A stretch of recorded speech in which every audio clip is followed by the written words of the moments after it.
The morning sun revealed only empty houses and scattered belongings where 300 souls had lived the night before. Fort Victoria, the crown jewel of British expansion into Ndebeleland, had become a ghost town in the span of 8 hours, leaving behind questions that would haunt the Colonial Office for decades. This is the story of how an entire settlement vanished, and what the local tribes did in response that was so horrific, the official records were sealed for over a century. The fortress sat on a rise overlooking the Mazoe River Valley, its stone walls gleaming white against the red earth of what would become Zimbabwe. Built in 1891, Fort Victoria represented everything the British Empire believed about civilization conquering wilderness. Inside those walls lived administrators, traders, missionaries, and their families, all convinced they were bringing progress to a savage land. What they didn't know was that the Shona and Ndebele peoples had been watching them for months, documenting every movement, every weakness, every routine that would make their revenge possible. Captain William Morrison walked the settlement's perimeter each morning at exactly 6:30, checking gates and counting heads. On March 15, 1893, his count came up short by 300 people. The gates stood open. Breakfast fires still smoldered. Tea grew cold in china cups set on proper tables, as if the residents had simply stepped away for a moment and never returned. But Morrison found something else in his morning inspection. Carved into the wooden gateposts were symbols he'd never seen before, deep cuts that seemed to pulse with meaning he couldn't decipher. The marks were fresh, the wood shavings still scattered at the base of each post, like offerings to an angry god. Where are you watching this from right now? What time is it in your corner of the world? Drop a comment below and let me know. And if stories like this fascinate you, hit that like button and subscribe, because what you're about to hear has been buried in colonial archives for over a century. The first reports reached the British South Africa Company headquarters in Salisbury 3 days later, carried by a Shona messenger who spoke no English, but whose terror needed no translation. He drew pictures in the dirt with a stick, pointing repeatedly toward the empty fort, then covering his eyes as if trying to unsee something burned into his memory. Regional Administrator Cecil Jameson dispatched a search party immediately. 12 mounted riflemen led by Sergeant Thomas Hartwell, a veteran of campaigns in India who'd seen enough colonial violence to consider himself unshockable. They rode hard for Fort Victoria, expecting to find evidence of a Ndebele raid, perhaps scattered bodies and looted supplies. Instead, they found something far stranger. The settlement looked untouched by violence. No broken doors, no ransacked buildings, no blood on the ground. The livestock remained in their pens, well-fed and content. The Union Jack still flew from its pole, snapping in the afternoon breeze as if nothing had changed. But the people were gone, all of them, from Sergeant Hartwell's official report, dated March 18, 1893. No signs of struggle or combat observed. Personal effects remain undisturbed. Breakfast preparations evident in multiple households suggest departure occurred during morning meal. Cause of abandonment unknown. What Hartwell didn't include in his official report were the things that made his men whisper prayers and check their ammunition. The carved symbols weren't limited to the gateposts. They covered every door frame, every windowsill, every surface where wood met stone. The marks seemed to writhe in the changing light, forming patterns that hurt to look at directly. And there were the wells. All 4 of the settlement's water sources had been contaminated with something that turned the water black and gave off a smell like rotting flowers mixed with copper coins. The British had always prided themselves on bringing clean water to Africa, digging deep wells lined with imported brick. Now those wells had become something else entirely. What the search party discovered next would change everything they thought they knew about the missing colonists, and reveal a form of tribal justice so complete, so methodical, that it would redefine their understanding of African civilization forever. The well rope came up stained red, as if the earth itself had started bleeding into the underground streams. What Sergeant Hartwell's men discovered in those depths would expose the real reason 300 colonists had vanished without firing a single shot. This wasn't random tribal violence, but calculated revenge that had been brewing since the first British boot touched African soil. The contamination wasn't accidental. Chemical analysis later revealed a mixture of local plants and minerals that would have taken months to prepare, requiring knowledge of both European physiology and traditional medicine that suggested careful planning by multiple tribal healers working in coordination. The Shona had been watching the settlers' water consumption patterns, noting peak usage times, calculating exactly how much poison would be needed to affect the entire population. But poisoning the wells was only the beginning of what the tribes had planned for Fort Victoria. Hartwell ordered his men to search every building systematically, looking for clues about where the colonists had gone. In the mission church, they found the congregation's Bibles open to the same verse, Exodus 23, verse 27. I will send my fear before thee, and will destroy all the people to whom thou shalt come. Someone had underlined those words in every single book, using what appeared to be the same red substance that had tainted the wells. The administrator's office yielded more disturbing evidence. Morrison's daily logs ended abruptly on March 14th, but the final entry contained details that made no sense. The drums have been calling for 3 days now. Sound carries from the kopjes, like thunder that never ends. The natives in our employ have become silent, watching us with eyes that see too much. I fear we have misunderstood something fundamental about our welcome here. Private Chambers discovered the most unsettling clue in the settlement schoolhouse.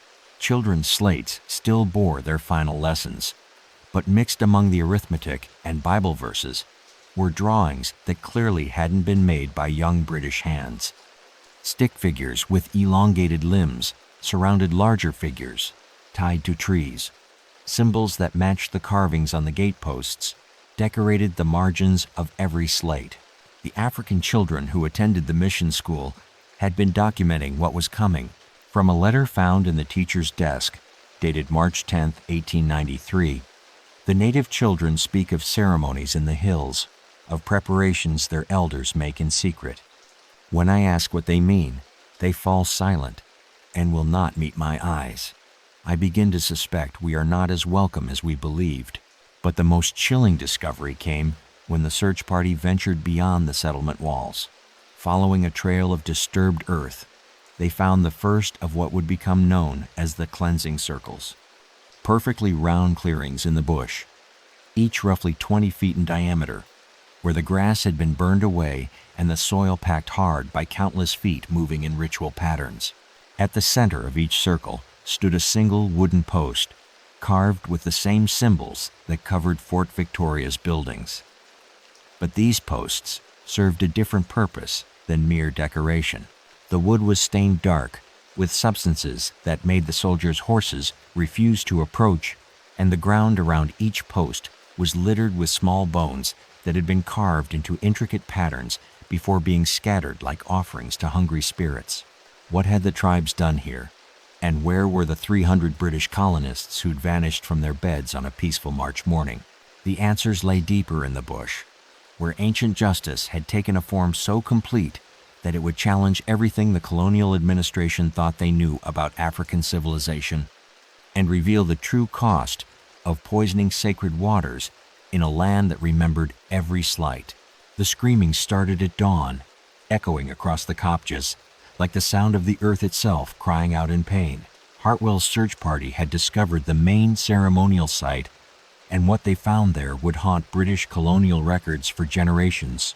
This wasn't simply murder, but something far more systematic, a spiritual cleansing that treated the colonists not as people, but as contamination that needed to be purged from sacred ground. The central clearing stretched nearly 100 yards across, ringed by massive baobab trees, whose ancient trunks bore fresh carvings that seemed to pulse with malevolent life. The symbols told a story in a language the British couldn't read, but the meaning became clear through repetition and context. Each tree marked a stage in what had been a carefully orchestrated ceremony, designed to not just kill the colonists, but to erase their spiritual presence from the land entirely. At the clearing's heart stood a construction that defied easy description. Wooden posts arranged in concentric circles, each one precisely 8 feet tall and carved from indigenous hardwood that had been seasoned with substances that made the air shimmer with heat distortion. The posts were connected by rope made from human hair, braided with plant fibers and decorated with small bones that chimed like wind chimes in the morning breeze. But it was what hung from those ropes that made Hartwell's men reach for their weapons. Pieces of clothing, British clothing, torn fabric from dresses, fragments of military uniforms, children's shoes suspended like grotesque ornaments on a tree of death, 300 people's worth of garments, systematically removed and displayed as trophies of a successful hunt. Private Williams found the first bones while searching the perimeter, not the small animal bones they'd seen at the other sites, but human remains carved with the same symbols that covered every surface in Fort Victoria. Femurs inscribed with spiraling patterns that seemed to move when viewed directly. Skulls with intricate designs etched into the bone, with tools sharp enough to carve granite. The carvings weren't random decoration. They told stories, recorded names, documented the specific crimes each colonist had committed against the land and its people. Morrison's skull bore symbols that clearly referenced his orders to restrict African access to traditional water sources. The missionary's bones carried marks that seemed to catalog every forced conversion, every sacred site he'd defiled with Christian symbols. Justice had been personal and precise. From a fragment of Hartwell's private journal, later discovered in his effects, the natives have created something beyond our understanding of warfare. This was not battle, but ceremony. Not conquest, but purification. We are not dealing with savages, but with a civilization that operates according to laws we cannot comprehend. The search party spent 2 days mapping the ritual site, documenting evidence that would later be classified beyond the highest levels of colonial administration. They found preparation areas where the colonists had been held, feeding stations where they'd been kept alive during the days-long ceremony, sleeping quarters where tribal participants had rested between ritual duties. The entire operation had involved hundreds of people working in coordination, following protocols that suggested generations of accumulated knowledge about how to conduct such ceremonies properly. This wasn't spontaneous violence, but the culmination of cultural traditions that predated European contact by centuries. What would you have done, knowing your civilization had awakened something ancient and implacable? Would you have fled or tried to understand the rules of a game you'd entered without invitation? The bones sang at night. That's how Private Chambers described it in his testimony to the military tribunal that investigated the Fort Victoria incident. The carved symbols somehow caught wind and transformed it into sounds that resembled human voices, calling names in languages that hurt to hear. Sleep became impossible within the ceremonial grounds, and dreams, when they came, were filled with visions of the colonists' final hours. But the tribunal's investigation would uncover something even more disturbing about the missing settlers and the true scope of what the tribes had accomplished in their ritual of purification. The tobacco farmer saw everything from his hilltop homestead, 3 miles from Fort Victoria, but waited 6 months before telling anyone what he'd witnessed that March night. His silence would reveal how complicit the wider colonial community had become in their own destruction. Johannes Kruger's testimony to the military tribunal exposed a network of willful ignorance that had allowed the tribes to orchestrate their revenge without interference from neighboring settlements. Kruger had been watching the ritual grounds through his field glasses since the drums started, documenting the elaborate preparations with the clinical detachment of a man who'd learned to survive by minding his own business. His farm ledger, recovered months later, contained entries that painted a disturbing picture of colonial indifference to mounting tribal anger. March 10th, smoke rising from the ceremonial kopje. Count at least 200 natives gathered. Morrison should be warned, but radio remains broken since January. March 12th. Construction continues at the ritual site. Wooden posts arranged in patterns.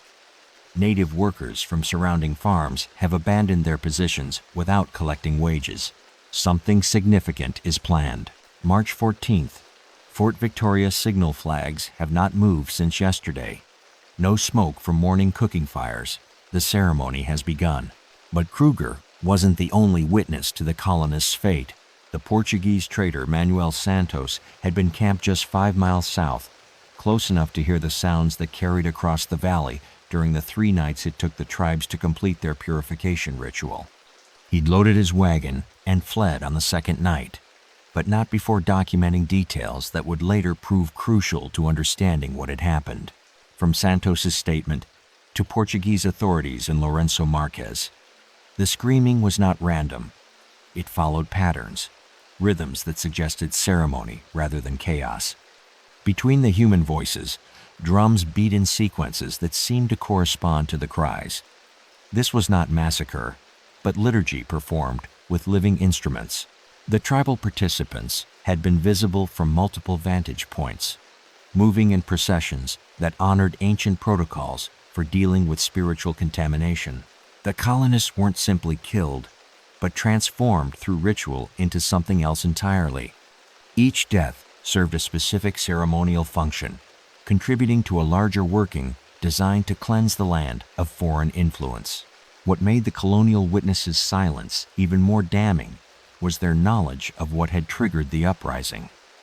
The British hadn't just poisoned wells accidentally through poor sanitation. They deliberately contaminated sacred water sources as part of a systematic campaign to break tribal resistance by attacking their spiritual infrastructure. Every witness knew this.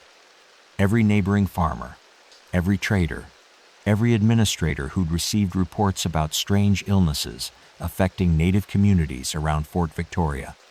They'd watched the tribe's desperate attempts to purify their water sources, seen the ceremonial offerings placed at wellheads, observed the increasing desperation as traditional healing methods failed against European chemicals.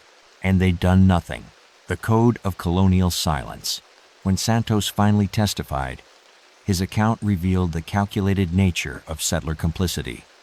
We knew the natives would respond eventually. Morrison had been warned repeatedly about the water contamination, but he considered their complaints evidence of superstitious thinking rather than legitimate environmental concerns. We all assumed superior firepower would resolve any resulting conflicts, but the tribes had studied their enemies more carefully than the colonists had studied theirs. They knew about European military tactics, weapon capabilities, communication systems. They'd spent months learning colonial routines, identifying weaknesses, planning countermeasures that would neutralize technological advantages through psychological warfare. The ritual wasn't just about killing 300 people. It was about demonstrating that African civilization possessed spiritual technologies that could defeat European material superiority through methods the invaders couldn't understand or counter. Private testimonies revealed that other settlements had received warnings about Fort Victoria's contamination of sacred sites, but had dismissed tribal concerns as primitive superstition rather than legitimate environmental grievances.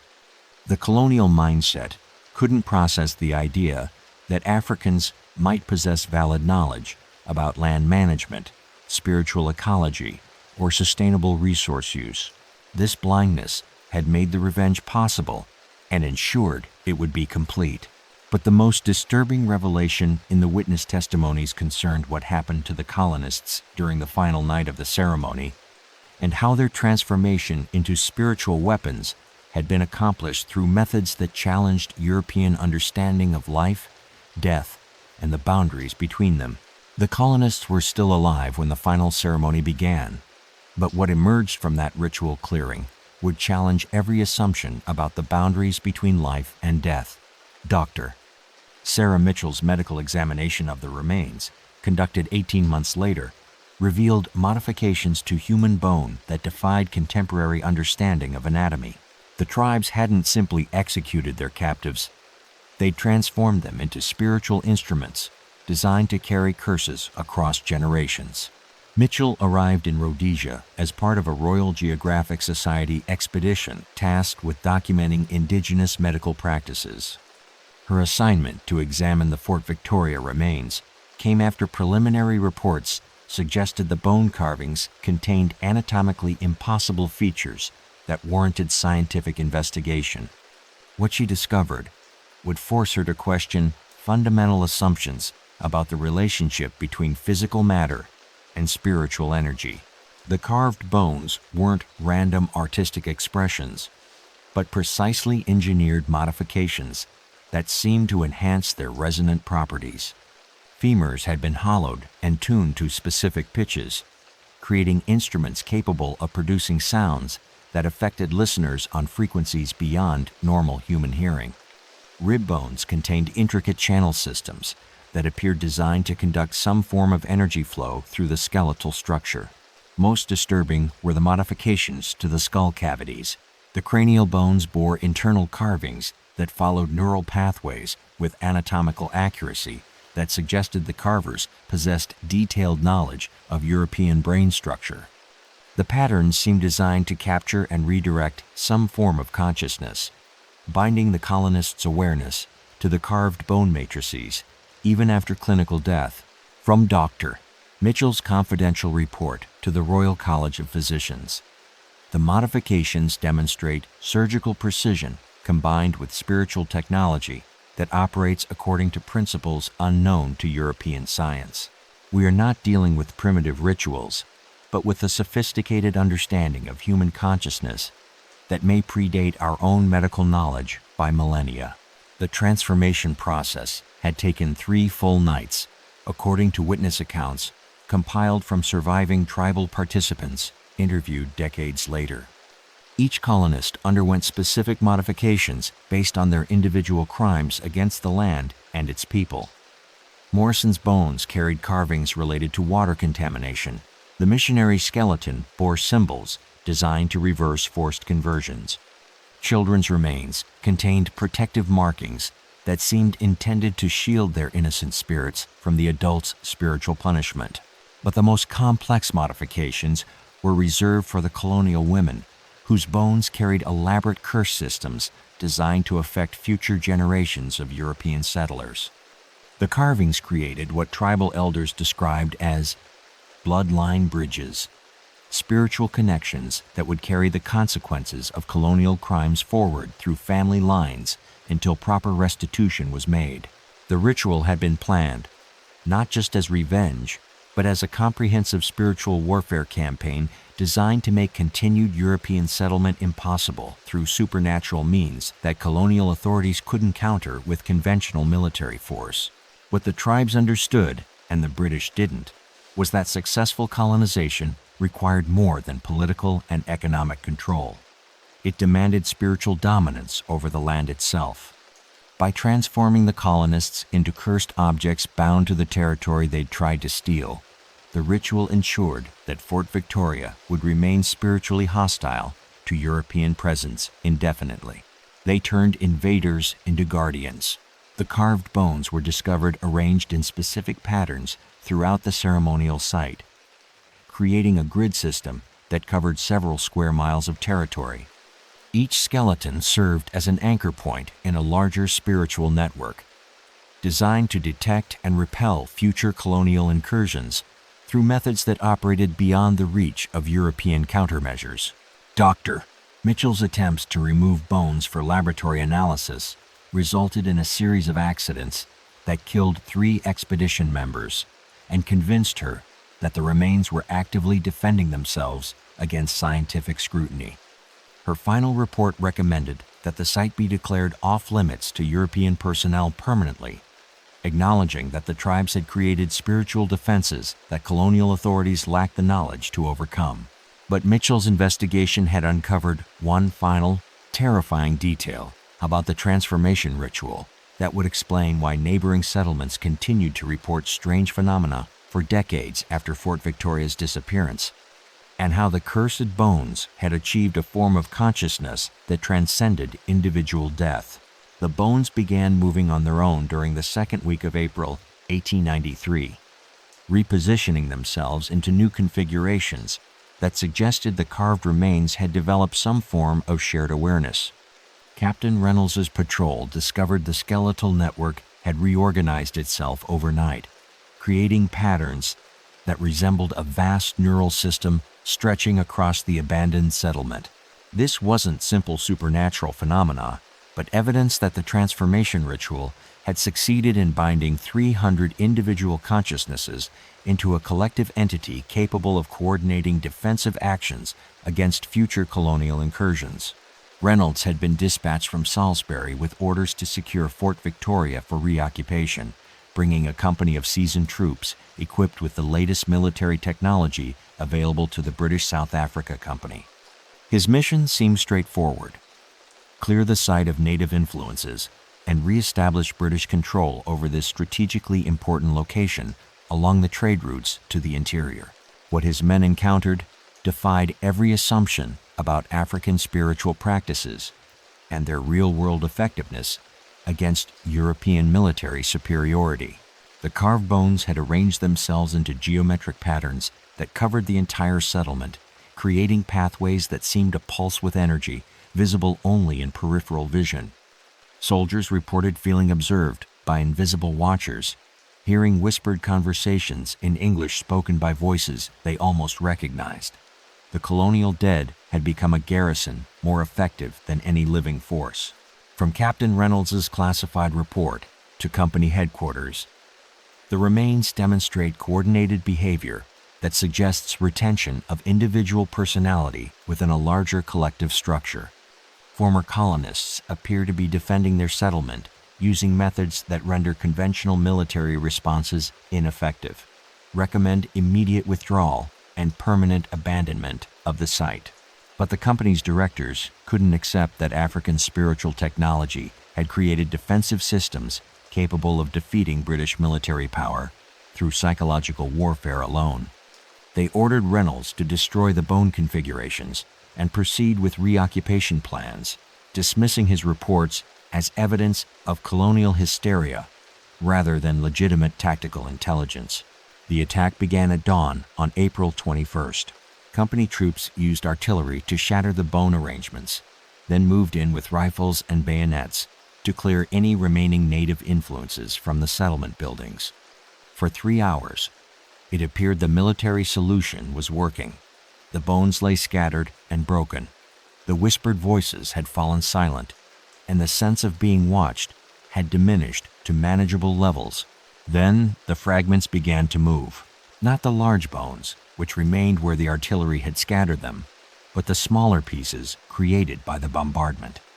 Splinters and chips of carved bone rolled across the ground like iron filings drawn to magnets, seeking each other out and reassembling into new configurations that seemed designed specifically to counter the soldiers' tactical positions. Private Harrison documented the phenomenon in his personal diary. The bone fragments form shapes that hurt to look at directly. They arrange themselves into symbols that make men sick when viewed for more than a few seconds. Several soldiers have collapsed from seizures triggered by patterns that seem to attack the brain through the eyes. The collective consciousness had learned from the military attack and adapted its defensive strategies in real time. Each broken bone had become a separate node in a distributed network that could reorganize itself faster than human forces could respond. The artillery bombardment hadn't weakened the spiritual defenses, it had multiplied them exponentially. By noon, half of Reynolds's company had been evacuated due to medical emergencies ranging from temporary blindness to complete psychological breakdown.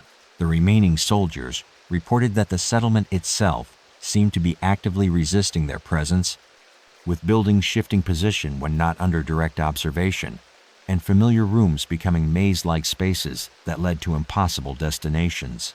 The dead had weaponized architecture. What made the situation even more disturbing was evidence that the collective consciousness was learning from each encounter with living humans, incorporating new knowledge about European psychology and military tactics into its defensive systems. The entity that had emerged from the transformation ritual was becoming more sophisticated with each passing day. But Reynolds' final encounter with the Fort Victoria collective would reveal the true scope of what the tribes had accomplished and demonstrate that the spiritual warfare system they'd created possessed capabilities that extended far beyond simple defense of a single settlement. Reynolds heard his own voice calling to him from inside the abandoned mission church, but he was standing 50 yards away in the settlement's courtyard when the words reached his ears. The collective consciousness had learned to mimic the living, using the colonists' vocal patterns to create psychological weapons that struck at the deepest levels of human identity. This revelation would force the British South Africa Company to confront a terrifying truth. The tribes had created a form of spiritual technology that could turn colonial knowledge against itself with devastating effectiveness. The voice spoke with Reynolds' accent, his inflection, even his habit of clearing his throat before delivering orders. But the words it spoke came from memories that weren't his own, describing events he'd never witnessed in places he'd never been.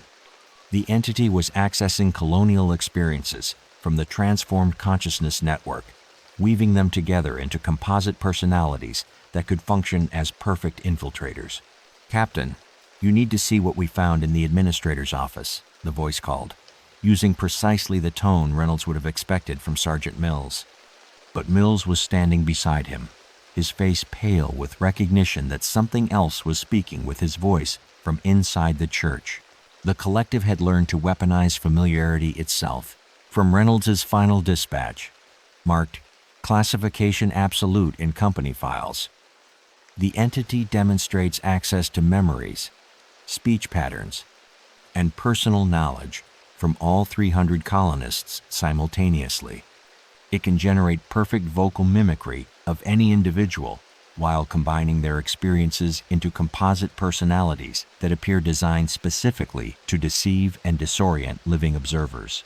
The psychological warfare reached its peak when Reynolds entered the church to investigate. Inside, he found himself confronted by what appeared to be William Morrison, the missing administrator, sitting calmly at his desk, reviewing paperwork as if nothing had changed. The figure looked up with Morrison's familiar smile and gestured to the chair across from his desk. "Reynolds, old boy, glad you could make it. We need to discuss the native situation. I'm afraid things have gotten rather more complicated than headquarters anticipated." The conversation that followed would be transcribed from Reynolds' testimony to the Military Inquiry Board, though the transcript itself was classified and sealed in company vaults. The Morrison entity demonstrated complete access to colonial administrative knowledge, discussing trade routes, native politics, and resource extraction with the expertise of someone who'd spent years managing frontier operations. But woven through the familiar administrative discourse were details that revealed the entity's true nature and objectives. Morrison entity described the transformation ritual from the perspective of both participant and observer, explaining how individual colonial consciousness had been preserved within a collective matrix that could access and coordinate all their combined knowledge simultaneously.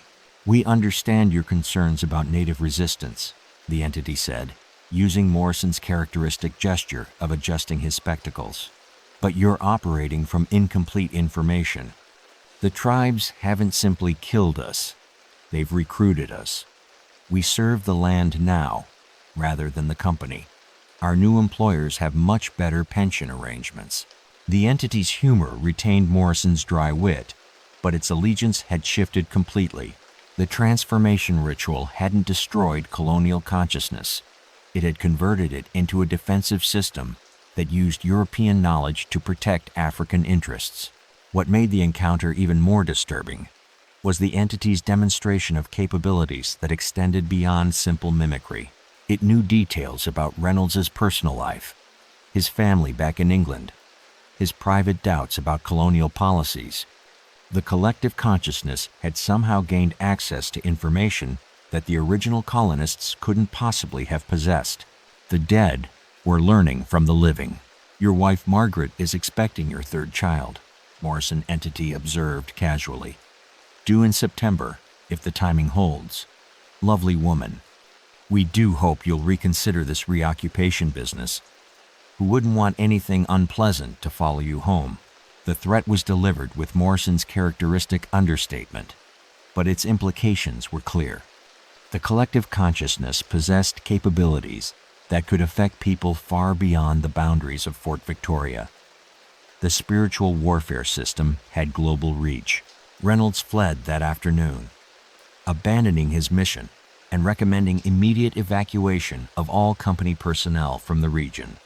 His final report would trigger a complete reassessment of colonial policy regarding native spiritual practices and force recognition that African resistance had evolved beyond conventional military solutions. But the Morrison entity's parting words would prove prophetic as company families across the empire began reporting strange visitations that suggested the Fort Victoria Collective had indeed developed methods for extending its influence across vast distances through connections that transcended physical boundaries. The children started disappearing from colonial settlements across southern Africa in 1894, vanishing from their beds during the full moon nights, when the wind carried sounds that resembled voices calling familiar names. The Fort Victoria Collective had learned to hunt beyond the boundaries of its physical location, using spiritual connections forged during the transformation ritual to project its influence across the entire colonial network. This final evolution of tribal revenge would force the complete abandonment of British expansion into the interior, proving that African spiritual technology could defeat European colonialism through methods that transcended conventional warfare entirely. The pattern became clear by winter of that year. Children between the ages of 8 and 14 would disappear overnight, leaving behind only their nightclothes and small carved bone fragments that bore the same symbols found at Fort Victoria. The missing children weren't random victims. They were specifically selected from families whose patriarchs had been involved in the water contamination policies that triggered the tribal uprising. The collective consciousness was implementing a multi-generational justice system that held entire bloodlines accountable for colonial crimes against the land and its people. European settlers discovered that their spiritual opponents operated according to concepts of inherited responsibility that made individual accountability irrelevant. The sins of the fathers were being visited upon their children through supernatural means that colonial authorities couldn't prevent or counter. From a letter by Colonial Secretary Chamberlain to Queen Victoria, dated December 15, 1894, the native situation has evolved beyond military solutions. We are confronting spiritual warfare conducted according to principles that render our technological advantages meaningless. Recommend complete withdrawal from affected territories until more effective countermeasures can be developed. The missing children weren't found dead. They were discovered weeks later in remote locations, alive but fundamentally changed. They spoke in languages they'd never learned, demonstrated knowledge of tribal customs and African geography that exceeded their colonial education, and exhibited behavioral patterns that suggested their consciousness had been partially merged with the Fort Victoria Collective. The transformation was reversible, but only partially. The children retained dual awareness that made them unreliable as colonial subjects, while serving as perfect intelligence assets for tribal resistance movements. They could move freely through European settlements while maintaining loyalty to African interests, creating a network of involuntary double agents embedded within colonial society. Most disturbing was their ability to communicate with the collective consciousness across vast distances, providing real-time intelligence about colonial activities to tribal leaders who used this information to coordinate resistance efforts with supernatural efficiency. The Fort Victoria ritual had evolved into a continent-wide surveillance system that made covert colonial operations impossible. The British South Africa Company quietly suspended all expansion activities in the region by 1895 though official records attributed the policy change to economic factors rather than supernatural considerations. Private correspondence between company directors revealed the true reason. They'd encountered a form of African resistance that could defeat European colonialism by converting colonial assets into weapons against themselves. The bone fragments continued appearing in colonial settlements well into the 1920s, always during times when local resistance movements required coordination or intelligence support. Each fragment carried specific instructions encoded in symbolic carvings that transformed recipients into temporary extensions of the collective consciousness network. The system had achieved true sustainability, requiring no central leadership or material resources, while maintaining operational effectiveness across multiple generations. The tribes had created the perfect anti-colonial weapon, one that used the colonists' own children as ammunition. Modern archaeological surveys of the Fort Victoria site report equipment malfunctions and personnel difficulties that prevent systematic excavation of the ritual grounds. Local Shona communities maintain that the collective consciousness remains active, protecting the territory against unwelcome intrusions while serving as a spiritual guardian for traditional land rights. Even today, visitors to the area report hearing voices calling in English accents, offering guided tours of a settlement that officially ceased to exist over a century ago, conducted by guides who know entirely too much about the people they claim to be. We're only scratching the surface. The next case is even darker. Subscribe before it drops.